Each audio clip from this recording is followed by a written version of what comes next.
Have we just witnessed the turning point for the ASX materials sector and the start of the next great mining boom? Now, the stakes couldn't be higher right now because getting this right could be your ticket to massive gains. Here at Wealth Within, we've been guiding traders and investors for over 2 decades, backed by an AFSL license and an accredited training program. With over 80 years of combined market experience on our team, we've helped thousands navigate the big turning points. And right now, the materials stocks are starting to show early signs again. However, some commodities are breaking out while others are still struggling, and knowing the difference could be the key to getting this boom right. I'm Philip Tortevsky, joined by Wealth Within professional trader Janine Cox and Blueberry Premium Sales Head Zoran Krezovic. Good evening. Good evening. How are you? Good evening. Yes, big news. We're going to cover off a sector that, boy, if it is turning, it's going to be one we're all excited about. All guns blazing. Zoran, welcome back. Thank you. Thanks for having me again. Good to see you. All right, well, let's get straight into it. Now, if this is the start of the next mining boom, what's the key driver confirming materials have turned the corner? And how confident are you about the sustainability of this momentum over the next 6 to 12 months? Now, Janine, this is the big question, obviously. It is the big question because we know this side of the market is what is going to eventually drive the boom on the All Ords to the highs we've been expecting for 2026 and beyond. Yeah. So the mining sector and the financials have to move together for that to happen. We're starting to see some of the fundamentals turning in the right direction. Reporting season wasn't as bad as what the market was expecting, so that's one. But then RIO did report and disappoint the market. So there's still a turn to to observe yet, a further turn. But some of those stocks are looking really awesome right now. Yeah, I mean, it speaks a lot, right, when you've got this big anticipation coming into earnings. And I mean, even RIO, yes, it didn't report great, but the share price didn't take a massive beating. And that maybe speaks something to what to expect. Yeah, and some of the brokers are now saying that there's opportunity, that valuations are looking cheap. So we just sort of add the fundamentals and the technicals together. We don't sort of get too excited about what the brokers say, but no offence to you, Zoran, of course. You're the exception. We don't say, well, you should be buying and selling anyway, so I'm okay with that. Okay, thanks. Just provide the platform. Stamp of approval there. Yes, analyst, brokers, very different. But anyway, not all commodities are moving together right now. Some are surging while others are still flat, as Janine mentioned. So which commodities have the strongest upside case in this boom? And which ASX miners do you think are the best place to benefit from this? Now, I'm going to ask you, Zoran, because it's a very important question. Yeah. Gold has run. Certain sectors in the materials have run, certain haven't. But which ones are the ones, from your perspective, that are going to provide the big boom coming over the next couple of years? So from my point of view, I'd probably still be looking at gold and silver. And whilst they have actually outperformed the market overall, I still think there is potentially a lot more upside actually to continue heading higher. Now, nevertheless, obviously, when you have a look at some of these stocks and how much they've actually appreciated over the period of time, you really want to start rebalancing and look where the particular stocks are in a sector which are undervalued. We've actually seen copper recently getting absolutely smashed. I think it was actually our biggest drop in, 3.5 years. Whilst it's a falling knife right now, and it could potentially provide a lot more downside in the short term, once the dust does settle and, emotions are prevailing right now, but once rationale kicks in and, copper sector settles down, then it might provide some good opportunities to basically re-enter or get in some of those stocks and ride the waves. And another one is probably iron ore as well. I'd be probably starting to look at that as well. I think with interest rates obviously continuing to drop, obviously Aussie dollar is likely to decline as well. In that market, we're becoming a lot more competitive on the world stage as well, especially for China and the big importers as well. That could provide a bit of demand for ASX stocks as well to actually flourish and head higher as well. So I think it's a combination of things that we need to look at. Yeah, good points. All right, copper and iron ore for Zoran, but get ready because we're going to get into some stocks right now and some massive players are going to be at the back end of that, including some of those iron ore and copper. So stay tuned. But let's get into the first one, Janine. Yes, and here we've got Iluka Resources. So you can see there, the last couple of months have been pretty strong for Iluka. It's come right back up to an important level though, so that the race isn't run yet. It's just early days, I think, for this one. But we can see that there's a really strong level of resistance across here at around $6. Obviously, the trend is up right now. We could see a little bit of a settling down. Sometimes there can be a little bit of profit taking after these big moves up. But you want to also have a look and understand how future RBA cuts could have an impact on Iluka moving forward. So at the moment, it's hovering around $6. If it came back to $5.40 or somewhere around there and then started to take off again, we can see the next level of upside could be around $8. So you're saying right now it's a bit stretched into resistance. But I mean, I want to ask you the big question with all of these stocks as we go through, because really it's all about, is the major low in? It looks like it, given the strength of the rise that we've seen now. Yeah. So it's just a question of, the upside's huge when you look at it, because, this stock could trade all the way back up to that all-time high. There's a very real possibility over the next couple of years when the market kicks into that bull run that we've been expecting, which we believe has started. And these sort of moves are a sign of that already happening. Yeah, exciting times. All right, Zoran, next one. Westgold Resources. This is a perfect example of what we mentioned previously, where we stated that because gold has been outperforming and doing quite well for a very long period of time now, a lot of these stocks have actually appreciated quite heavily. And as opposed to Iluka, we can actually see that, from the actual lows, the stock is actually gone up, 360%. So some of these gold and silver stocks have been actually doing quite well. And in particular, this one has actually reached an all-time high, come back to basically test it, and it's obviously hovering sideways right now. I still think this is a really, really good stock because short, medium, long-term trends are up, and it's been actually going on since November 2022. So there's a long-term uptrend that's been playing on this stock. Now, in terms of the entry, I'd probably focus a little bit on weekly chart, and right now it does look that it might not provide an entry level at the moment as of yet, but we can see the major resistance is around $3.30. I think if the stock can actually break the prior weekly high of 8th of August, which is around $3.10, or create a lower high around these levels, somewhat come back and retest, and then provide a nice entry, then we could be seeing a little bit more upside on this stock. Overall, I think this is very in line with gold movement as well, because what we've seen, the XAU USD or XAU AUD has been consolidating and going in a sideways range since around mid-May.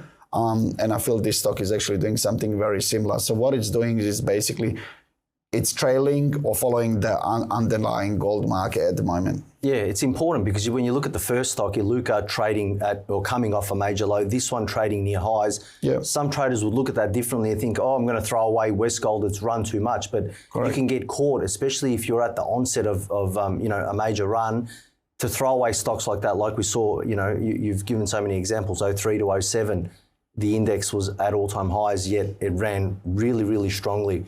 Well, one of the secrets, and part of what you're talking about, is just a long-term pattern that unfolds. And one of the secrets that we teach in our courses is about recognising when those trends or those overall patterns finish. Yep. And a lot of people don't realise that's how you can work out these lows and whether it's the bottom. Yep. So, that's been invaluable to a lot of students who have told me that they've gained so much from it, because it gives them that extra bit of confidence in being able to tick that box and knowing. So that's where I look at Westgold and I think, we can see that there's been the end of this decline coming all the way down into this low in 2022. That's a long-term decline, a long-term low we're talking about. And since then, like Zoran rightly said, it's on a run, but it looks like early days at this stage, and if it does get through his level, I would say it's going to take off as well. Yeah, it's a great point. I mean, it's all about trading, up markets, sideways markets, highs, lows. Really, that's what we do teach around here. So please go and check the website out. But let's get to the next stock, which I believe... This one is really exciting from a technical point of view, but from a price point of view, you're looking at me as if I was going to bite your head off, but don't worry, I'm not going to. From a point of view of the price, it's 50 cents. It's, well below that $1 right up mark. your alley. So definitely not But there's a lot of people who like these stocks, and rightly so. Look, I mean, What's the name of this stock, Janine? This is Volt. I'll keep it to myself. Is that okay? I'm sure everyone would want to know. Top secret. Volt Minerals. Well, there you go. Sounds like Volt Minerals, right? So we can see now that there's this long-term level of support and resistance that's occurred around this price point. Looking ahead, where we could go, and there's my the lofty heights at $1. I want it obviously to be above there. Even if it does get up to $1, and okay, we're talking about 155 to there, but you've got potential for this stock to go up 300%. But you just said, the opportunity looks good. So at what point do you, because I know you like to look at a certain end of the market, but at some point, like for this example, the setup looks quite nice, the way the stock's moving looks nice. What makes you then say, you know what, this is worth taking a punt at these levels, or is it a blanket no until it gets through to $1? Because some of those gains potential are probably going to far outweigh waiting for that criteria. This is a really interesting question, and there's not one answer, right? Because it depends on your level of experience. So you're not going to throw someone who has no education at a stock like this, are you? It's not what this stock is for. So this stock actually takes money from the people who have no idea and gives it to the ones who have. That's a simple thing. Can I just ask a question as well? Because I was going to put it a little bit differently, and I know you're very anti sub or below $1 stocks, but if this stock was actually trading at a $5 now and the chart was identical or exactly the same, would you take that position to go long on it? Depends if it was on my watch list. Oh, I love these answers. You said it perfectly, because it is. It's all about strategy. Different levels of the market will require different set of skills. Obviously, the more lower cap stocks, there's more things to look at. The price movement is much different to a top 20 or a top 50. So I hear your point, but I know you also get excited by this end of the market. So I do, and I think this is a great setup on a stock. And despite that, obviously it's sub $1, but the thing that I would probably take into serious consideration here or look at it is the fact that this stock actually completely broke down in 2013. So we're essentially talking about a period of time from 2030 until 2025, 12 years for this stock to actually go sideways and incrementally start climbing upwards. And now we've literally come into the point where the stock is, in my eyes, doing everything right. Again, obviously requires more digging in terms of the fundamentals and stuff, but technically, I actually feel we are coming to a breaking point now, because 50 cents is also a nice round number. It's created a lower high. It's breaking through the prior high as well. It's providing a lot of resistance. It's filled the gap as well, whilst moving upwards. And the point is now, like, obviously there's a strategy component that you need to take into consideration, but overall I think it's a great setup. Yeah. So just quickly, someone looking to trade this stock, what would be the most important piece of information you'd give them? Well, most important would be obviously the risk and money management, which I keep banging on all the time. But on sub $1 stock or sub 10 cent stocks, definitely even more so, because the movements in percentage terms actually go higher as the stock is actually cheaper in dollar terms. So because within the course you're taught doing the stop losses, what the percentage terms are, etc. And here with a stock like this, you obviously have to give it enough space, with experience, but also with experience, make sure that basically the stock doesn't flip around and falls through. Yeah, fantastic. All right, we're going to cover off some major market giants in the next half. Also, we've got a fantastic viewer question coming up on CSL. So if you're in that stock, be careful or be excited is more to the point. But we do have now one of the big boys, BHP. BHP, this is the one that has just been on the lips of all investors. What's going to happen with BHP? Is it time, Janine? Come on, drum roll. Well, look, the market. The corner. Yes. I would say yes. Whoa. The answer. Big news. Big news. Yep. Oh, look, I was holding out, and look, I'm going to tell you why. I'm going to show you why, because if you come back here, we can see that. Okay, overall, it's really done nothing. So BHP has done nothing since 2021. It was a bit like our market had done nothing since 2021. So the investors will be making no capital gains through that time, but they will be getting a dividend from BHP. Now, the risk was always that BHP could come back to that low in 2020. people said that, it was never going to make the low that it did here go this far, but it did. So the fact that it did that was all, leading up to the potential for it to come back to below $30. Now, something could change that I'm not going to say from out of the blue and cause BHP to fall away, but for it to do that, it has to take out this June 2025 low, and right now it's well above it.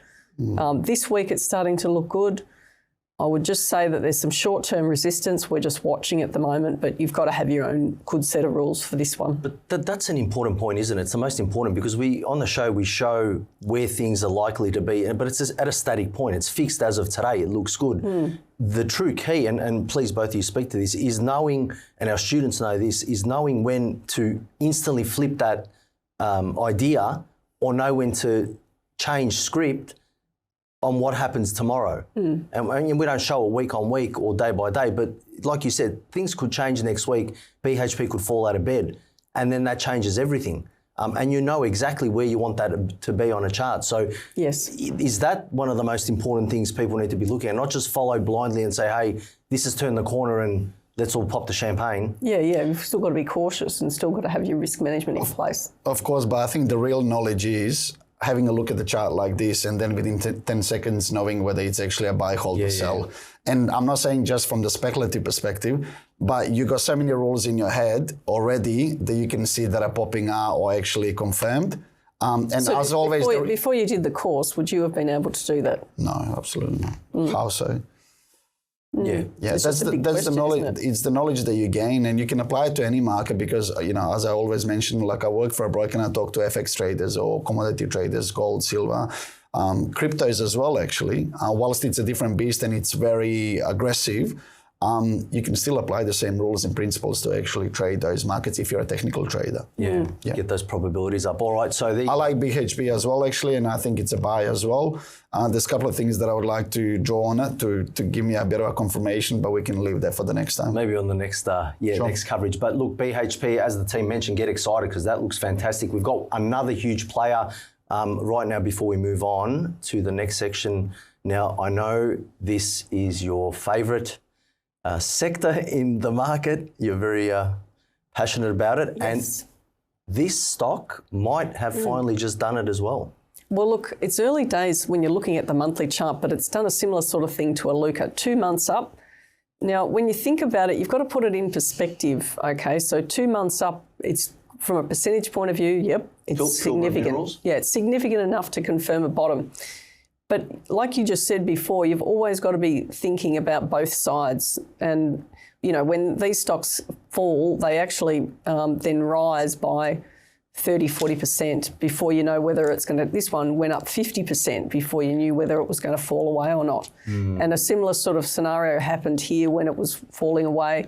It did the same thing from this low and went up about the same sort of percentage. People say, wow, how does that actually happen? Well, it's important to understand how and why and what you can learn from that.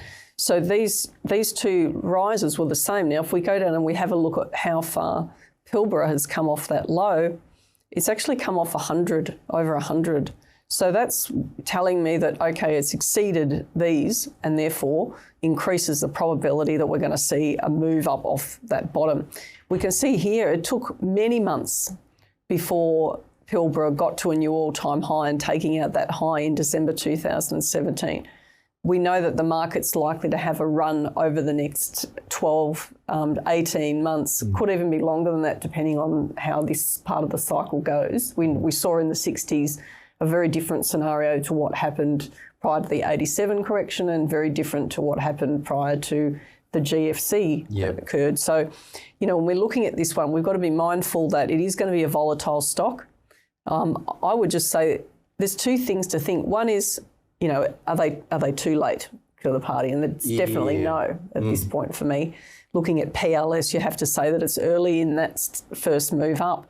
But some people look at that and might be thinking that because it's run so hard, well, I'm really happy it's above $2. I like stocks when they're above $1, but when they start to get bigger, you get more liquidity behind it because more fund managers start to come into these sort of stocks. Sometimes they jump indices, and that can actually give them a boost as well. So I think you've got to be watching these type of stocks. But having a look at the volume in correlation with the price, this is phenomenal. This is a textbook move, right? Especially on the last major range now when the breakout happened about $1 towards that most recent high. It has gapped up, and I would preferably probably wait for the gap to get closed. But if you have a look at the volume from here, from the bottom up, we can see a substantial increase in volume followed through by a rise in price. Obviously, the buyers are supporting the move, and to me that's really good. Yeah. That's very positive. I mean, often we like to see that bounce back down to test the low. Yeah. And that could happen on the monthly. If we're looking here, we can see that there was a little bounce at the bottom there.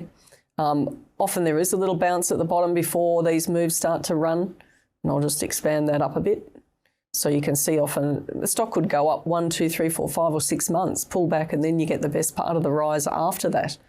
The euphoria always happens in the last part of the cycle, which could be the last 12 months or so of these moves, when that's when the really big percentage gains can be made. Yeah, so it sounds like it's almost there. So we're there, we've turned a corner. It's just that the opportunities are to be choosy and pick your timing, and not just stocks. Take anything right at this point. Yeah. All right, well, that sounds like there's a lot of good upside coming now. That is it for our first 5 stocks, but we're not done yet. Coming up, we'll dive into 5 more miners that could have just as much upside, and one of them is showing a chart pattern we haven't seen in this sector for years. But now time for our trending topic this week, Janine, which is? Well, of course, it's all hot news right now, isn't it? Rates. The RBA has made another big call. Is it the right one? Well, according to lots of economists, it is. What does it all mean for your favourite consumer discretionary stocks? Now, first, let's check the RBA's barometer. The graph shows inflation's tracking within the RBA's band of 2 to 3%. Now, this is important as US inflation has just ticked higher. We must keep an eye on that. Locally, the expectation is for inflation to remain stable and for 2 more cuts in 2025. Is this likely? That's the big question, isn't it? Well, they cut rates today by 0.25%. And really, I mean, it comes down to that number there and also the inflation number, the unemployment number. I know, Zoran, you cover this a lot. To me, and we've written articles about this, I think the whole, the way they calculate inflation is a scam, to be honest. That trimmed mean number gets rid of the stuff that's really peaking, gets rid of the stuff that isn't, and oftentimes the stuff that's really peaking is the stuff that's affecting the one that causes the spike. Yeah, that's like hurting, headline. it's hurting consumers, like your rent, like petrol, your insurance, all that stuff. So to cut it out completely, but anyway, that's me going off on a tangent. Yep. Is it possible to cut rates another 2 times this year? Zoran, is it all dependent on the unemployment numbers? Or if CPI starts rising in the US, then does that put things on hold? Yeah, we had a bit of a discussion prior to the show, right? So we've got slightly different views, me and you. But I think with regards to Australia, I think we could potentially get another interest rate cut by the end of the year. I think the core reason for that is unemployment. I think because unemployment was stagnating for such a long period of time and it wasn't rising, RBA wasn't confident to actually cut rates, right? Despite the fact that core CPI on year-on-year and quarterly basis was starting to fall and go within the band of 2 to 3%. Now, that unemployment number has actually spiked up for the month of June, and it's gone to 4.3%. Market consensus was actually sitting at 4.1%. So as a result of that, they made the decision today to actually cut that 25 basis point. I think if unemployment actually starts to creep up even substantially more, then they will do another cut. We had a surprise in July where they haven't done it and market already priced that in. So I could see another one maybe November 25 and then essentially next year. Going back on your point in terms of the US, I think what's happening in the US right now is because of those tariffs getting into effect in the month of April, and as you know, all the indicators lag slightly behind when it comes to economy. I think actually inflation is starting to creep up a little bit. Now, the key scenario here will be to see how that's going to affect the overall markets over the next few weeks. Because as you probably aware, Fed is actually likely to cut as well this month, 25 basis points as well. So you might be right, it could be inflationary in the US. Yeah, all right, fantastic. Now, I know there's to flip this, there are some stocks that will probably be happy. Yeah, and this is where Dale's book is going to be so important for your understanding, because stocks that have run high, you need to be managing them. And how are you going to manage them going forward? Because there will be some blips in the market, let me say, later in this year. So let's have a look at the first chart for consumer discretionary. And this one is Wesfarmers. This is a favourite stock. Obviously, we've got Bunnings, we've got Priceline, a whole brand list, a huge list that Wesfarmers have actually got there. And it's just been propelling the stock price higher. Now, my estimates were that it would peak somewhere around $85, possibly $90. But at the moment, we're seeing it heading up, breaking that point there, which it's just done recently. And it could, given the way that it's run in the past, head to 100 now. That's the reality of it. If I had thought that we were starting to see a rollover in the Wesfarmers share price when it went through here, but it managed to hold. But right now, I think that there's probably maybe another 7% to go. Okay, so you're thinking maybe more short-term type opportunity than long-term? I think so, Yeah. yep. All right, next stock? All right, now, Harvey Norman. Now, just like with Wesfarmers, where you get these nice runs, a really good strategy in managing them can be trend lines. It just depends on the level of volatility that you've got in the stock. Harvey Norman has a higher volatility over time, but what you'll see is some of these runs can be quite strong when it moves up, which is an indication that it could be a trend line opportunity in terms of how to manage that downside risk. For Harvey Norman, we've just seen the RBA rate announcement. Harvey Norman obviously hasn't even gone to a new all-time high yet. This is the November 2007 high. I'm expecting that over time, Harvey Norman will head towards the $8 mark. But looking at the way that it's been running, like Wesfarmers, I still think that there's a potential for a little bit of a pullback. But it might run on to 650 or thereabouts before it does that. It's got the potential to do it. But that's Harvey Norman. I still see that we've got further upside in consumer discretionary. Obviously we're in the bull phase of the cycle now. We've just confirmed that with the materials sector. Yep. We've confirmed that because the RBA is making the cuts that we've been expecting. And they never get this right. I have looked at the history of this going back a long time, and I can tell you that they stuff it up. Every major cycle that we've seen, they're trying to increase the cash rate on you into the high of a market boom, and then they're still increasing it after the top and when the market's starting to come back. And then they have to make massive cuts to the cash rate when the market plummets and all the way into the bottom. I mean, you just have to go back and look at this to ask the question, why? Yeah, fire up. I mean, you're exactly right. We did a report on this saying that the first cut after a hiking cycle is generally the top. Yeah. Not the bottom, and that's an interesting study to do. But just as Janine mentioned before, the book, please do go out and get it. It's How to Beat the Managed Funds by 20%. It's free, you just have to pay the shipping. It is in the comments section in this video below. Great introduction. But if you want to take things to the next level, go and visit the website, check out our government accredited courses on the share trading and investment side of things. Now, we do have time to get back into our topic for the night and analyse some more amazing ASX stocks in the material space. Zoran, how about you get into the next one? So we've got MAH, McMahon Holding. Really good stock actually. Monthly chart is looking quite solid. We can see a really strong trends, and whether they actually uptrends or downtrends, they seem to be occurring for quite a long periods of time, as opposed to something that's actually exceptionally steep and short in time. So we've seen from 2014 all the way to the actual top in 2020, nice uptrend, and then obviously a nice downtrend that's been broken, or when the market bottomed in July 2023. So I think for this stock, I'd be probably looking at, once again, a key level of around 40 cents. I think that's a nice resistance point there. If there is a significant break above these levels, then we could see this continue heading actually higher. I also think that support level around 30 cents actually appears to be quite strong, purely on the basis that in the past it has actually provided quite a bit of resistance as well. So monthly chart is looking very solid. Looking at the short-term bar analysis as well, for the month of August, this is actually a very convincing move for me. It looks like the buyers are in full control here. Now, the key challenge here is actually going on the weekly chart. And the reason why I've actually provided all these positives on monthly chart is because if I have a look at the weekly chart, I feel like monthly chart is hiding a lot of weakness here.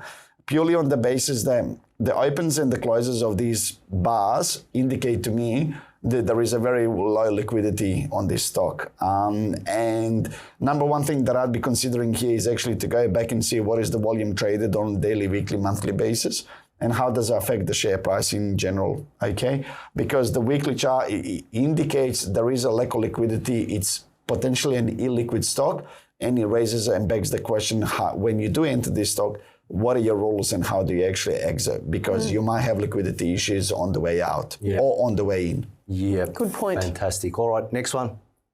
Okay, Alkane Resources.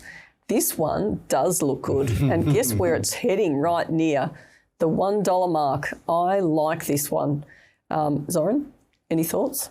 I like it too. Just quick. And I like that you like it and as you're well. smiling as well, so that's something, isn't it? We both get grinning about this one. Well, why do you like it so much? Because this one you both got very excited about, more so than the rest. Yeah, look, the real issue is here that when you're looking for a change in direction and you see that a stock has been basing for so long down here, it's accelerated away, it had its first go, you can see the potential of what it could do. And then it's corrected and it's spent so long falling. Eventually, if there is anything good about this company, that pent up opportunity is going to start building. And we've just seen that starting to happen right now. Once it trades through $1, that opens it up to a whole different lot of investors. So it may change this stock going through that point. But I really like this one. I could see this stock going back to its all-time high as potential. I would be very, very mindful of downside risk when trading it and volatility and how you check these sort of things is by just having a look to see how far it is from where it is today to the last low, which is 28%. That's significant. So it's going to be a volatile stock, higher risk, and therefore you've got to be very careful about where you're going to set your stop loss. That's all I'll say. Yeah. I'll just raise one more point. The reason why I also like it is I prefer to see stocks when they're in a downtrend, if they're actually kind of moving sideways, but also slowly creating lower highs and lower lows. And this is a perfect example of that, as opposed to a stock actually that just falls off the top, which either tells me that, it's an emotional move, there was a big announcement, a lot of money went in, profit taking, etc. But when the stock actually takes quite a long period of time and basically adjusts itself at the market bottom and then starts obviously a new uptrend, it's actually very evident. But not only that, because actually the time horizon is so long, when it consolidates nicely, then you generally tend to see these more aggressive moves actually coming out of these trends. And you can actually see that trend is starting to be imminent, and also the stock sets itself up for a long-term success. Yeah. And this is actually a perfect example of that. Yeah, fantastic. Put excellently and expertly by both of you. So we have the next stock. All right. The next one is WA1 Resources. This looks similar to the other one.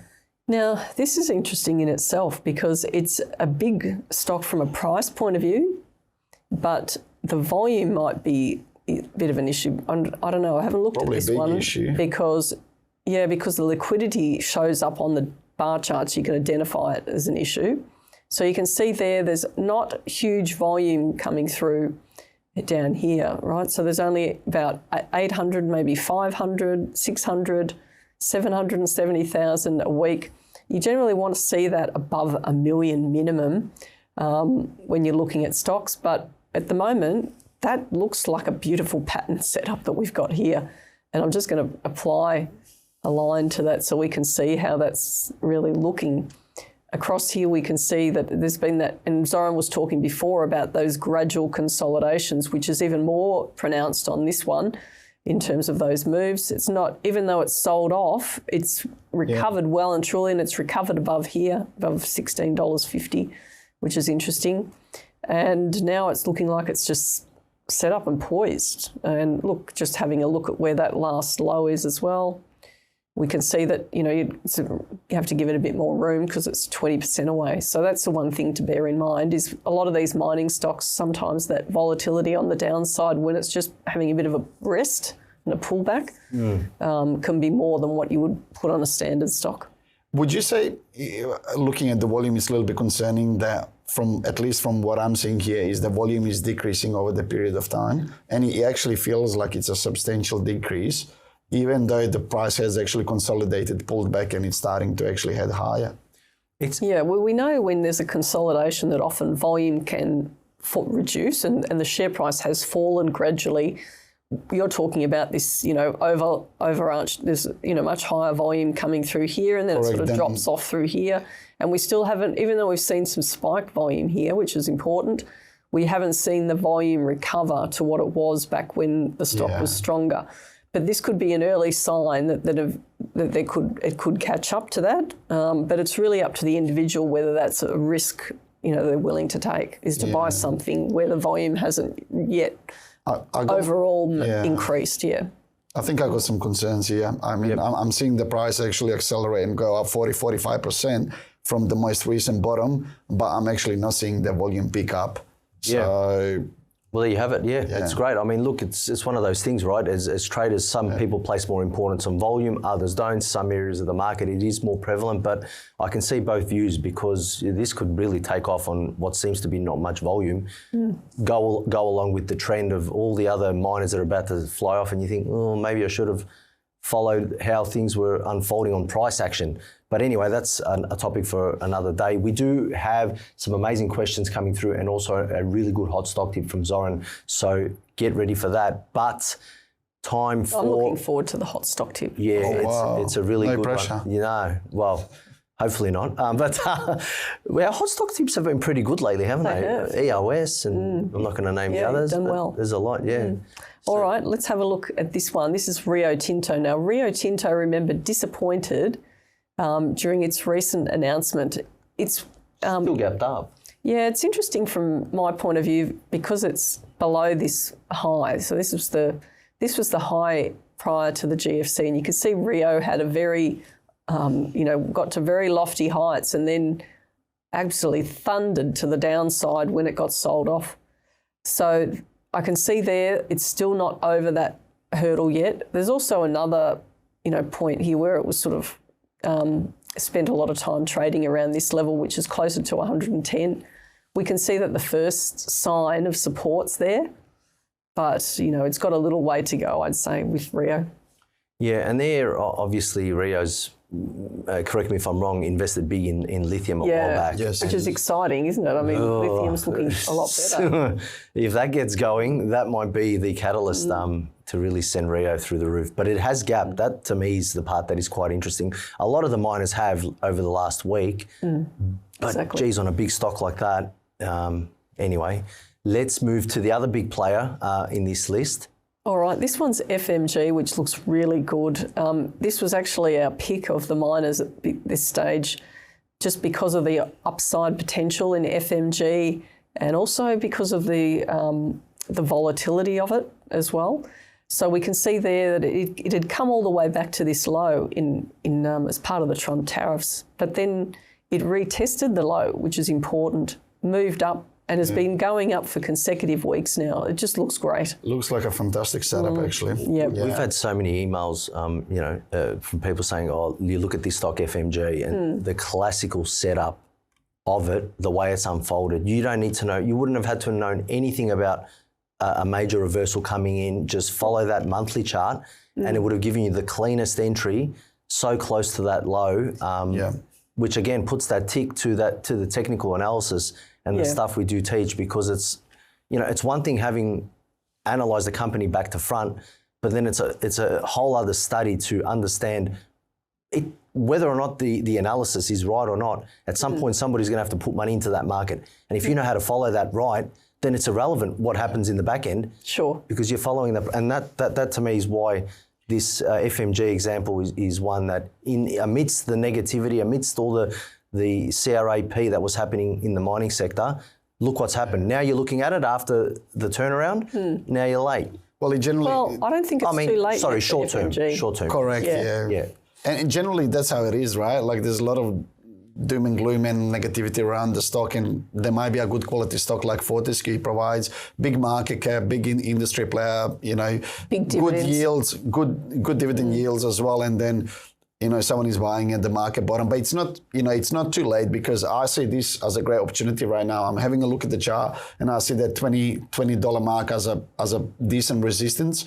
And if we can actually, consolidate, close the gap and head higher, then it could be a lot more upside on a stock like this.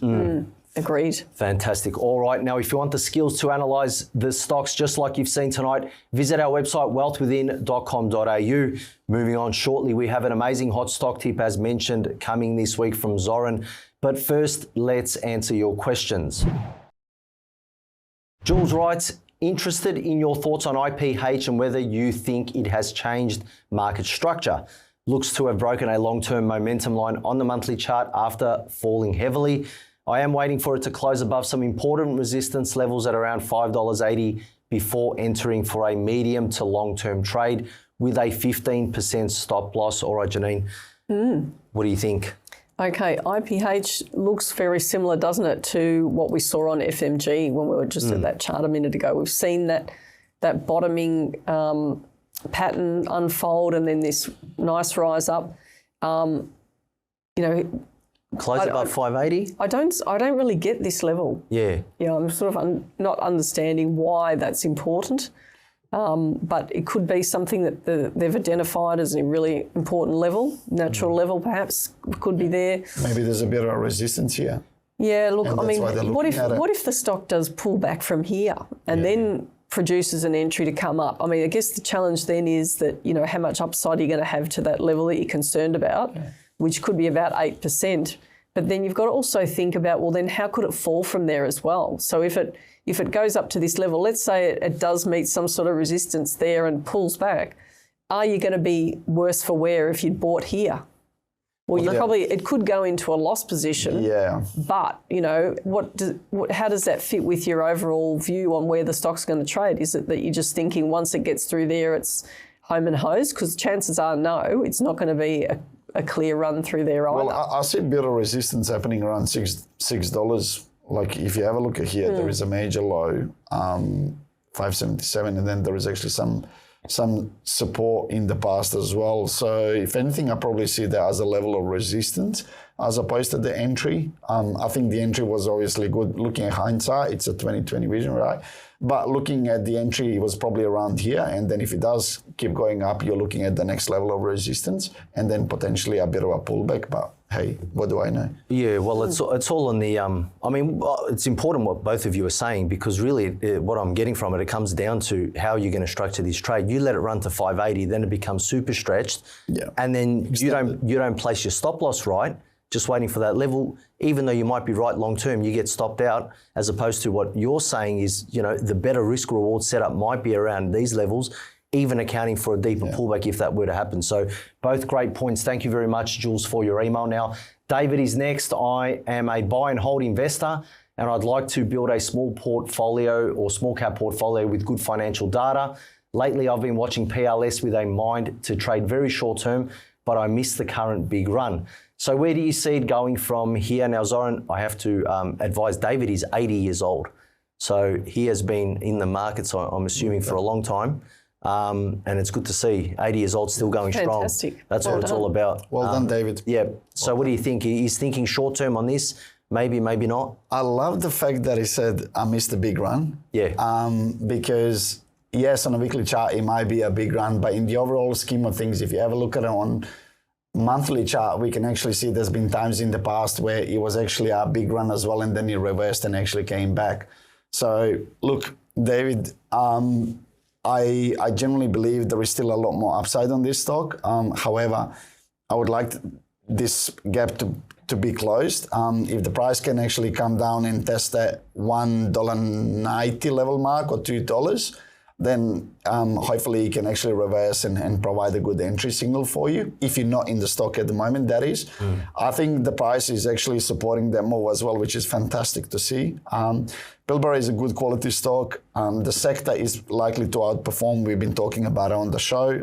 So I think we only start of the next bull run.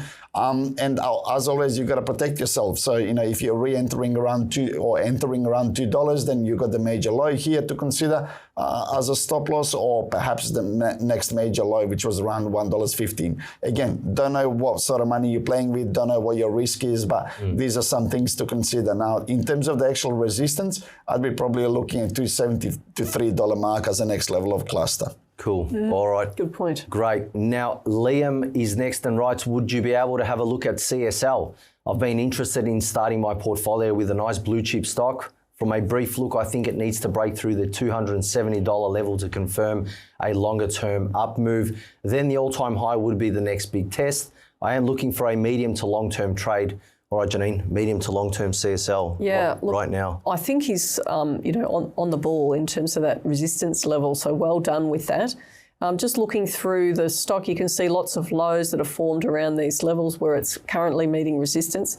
CSL hasn't yet proven itself, and it's still exposed to any sort of changes that Trump wants to make with tariffs. So that's a real risk for CSL, and that's one of the reasons why it had fallen so heavily as it did. But it is looking better. So, I mean, if you're interested in CSL and you think that level's good and the upside justifies the risk that you're wanting to take, so therefore there's, 13 or 14% upside, if that sort of, excites you, then maybe this is a good stock for you.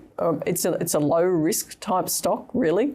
It could go to the all-time high, which there could be a 20% upside or so if it does get going through all this resistance, but that's a lot of resistance to get through now. It's failed it so many times to get through.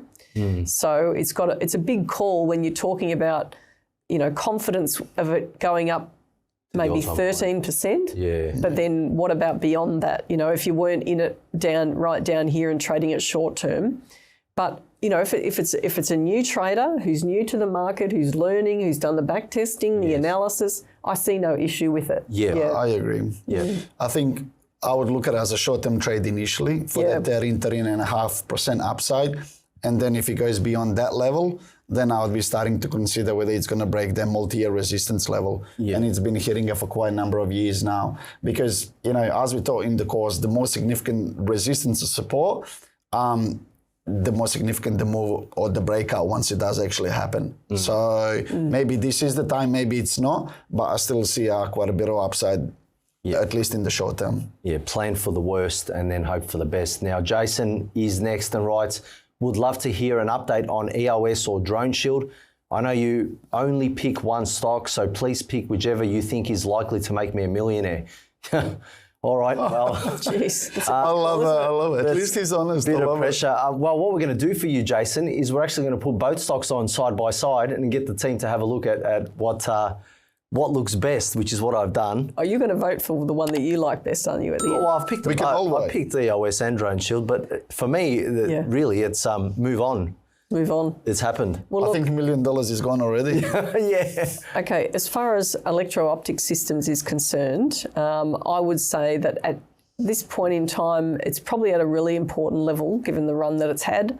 I'd wait for a bit of consolidation in the price, maybe up around $6. And once you get that consolidation, then if the setup is good, then it could run to the all-time high like we saw Drone Shield unfold in a similar way, because we've seen a similar sort of pattern, major correction back to those significant lows, and we saw the same thing happen here with Drone Shield as well. When it pulled back, eventually it's gone up. Let's just have a look at the monthly chart so we can see the full thing, but it's gone through that high and tracking right up above $4 now. So, I mean, I think you've missed the boat with the Drone Shield opportunity. Yeah. I'm not saying it's not going to go higher. It could, but it's just too hard to get into now. Whereas I see with electro-optic systems, if you get a bit of a consolidation on the chart, and then you could draw the line in the sand and you know what the important levels are, but you need to have done the analysis to know where the important levels are for this stock.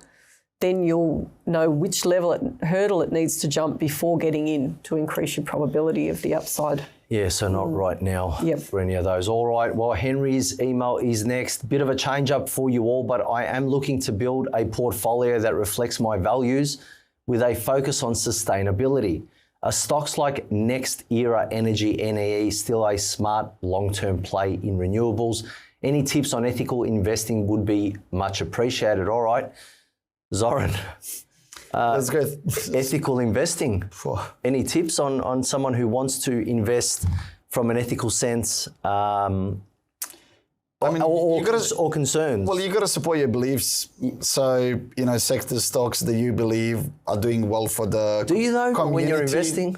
I don't. I trade anything, to be honest, and I'm going to be completely honest with you. But, look, there is obviously preferred sectors and stocks that I look at, but overall, I look at the charts and I look at it as an opportunity to potentially make money. Yeah. That's how I look at it. Yeah. Fair, and I'm being completely honest, but there is probably stocks and sectors that I wouldn't consider. But Henry, I think you've actually picked a great stock. I genuinely do. I think on monthly chart, it's consolidating sideways at the moment. It's actually done a major low back in at $47.15. It's actually climbed back up and come back to kind of retest, and now it seems like it's actually consolidating and gearing up for a further upside run. So I actually do really, really like this on weekly chart as well. Whilst the stock is actually doing a lot of up and outside bars, so it appears there's a lot of indecision on a lot of these weekly bars.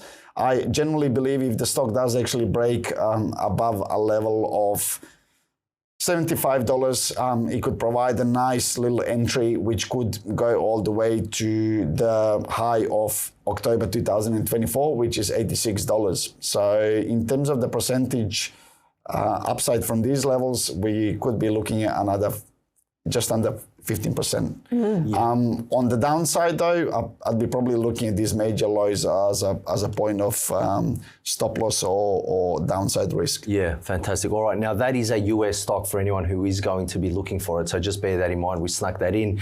It is time, though, to move on and get into our hot stock tip for the week, which, Zoran.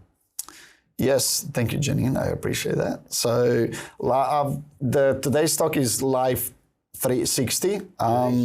Yes, it's actually a tech stock, and the reason why I actually picked this one in particular is because we focus so much on the materials sector. Yep. And I was looking at something slightly different, but not only that, the stock has actually gone up so much in value, outperformed the tech sector, and been outperforming majority of the market over the past 6 to 9 months. And my view on this one is actually more so from the educational perspective to discuss with potential traders, students, how you would actually trade this, and more importantly, how you would actually manage a stock like this as well. Yeah, so great. That's kind of the take that I'm taking on this one.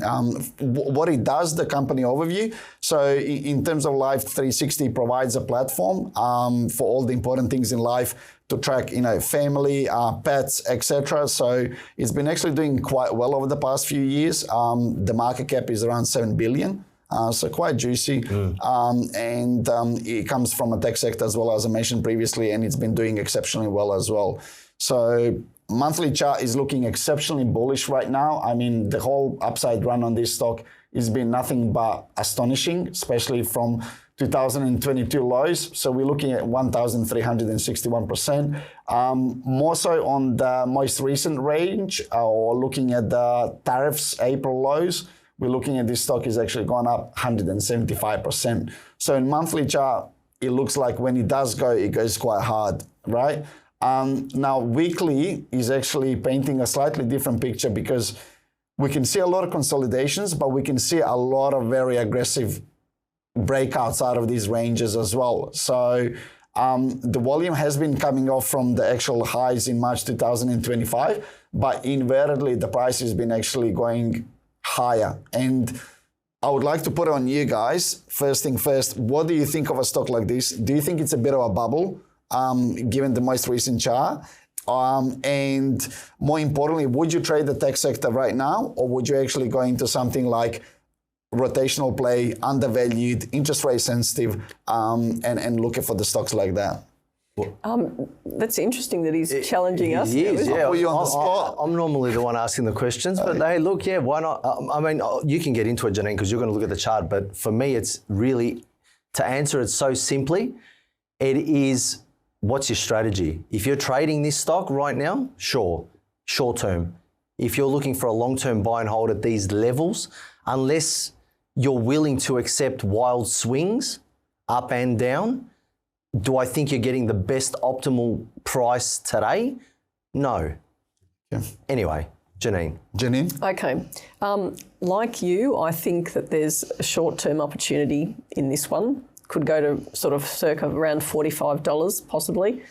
If it trades back below that last low here on the weekly chart in June, then forget it. Just let it unfold because there will be another opportunity.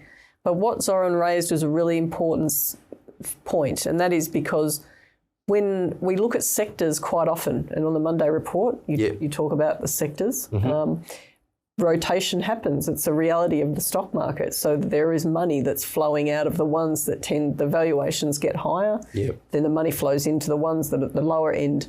So on that basis, you have to be thinking that when you're looking at this stock, that there's a potential for the money to slow down right now when there are other opportunities. But it doesn't mean it couldn't keep going higher. And if you're holding it, you just continue to manage it with your trailing stock management and your risk management.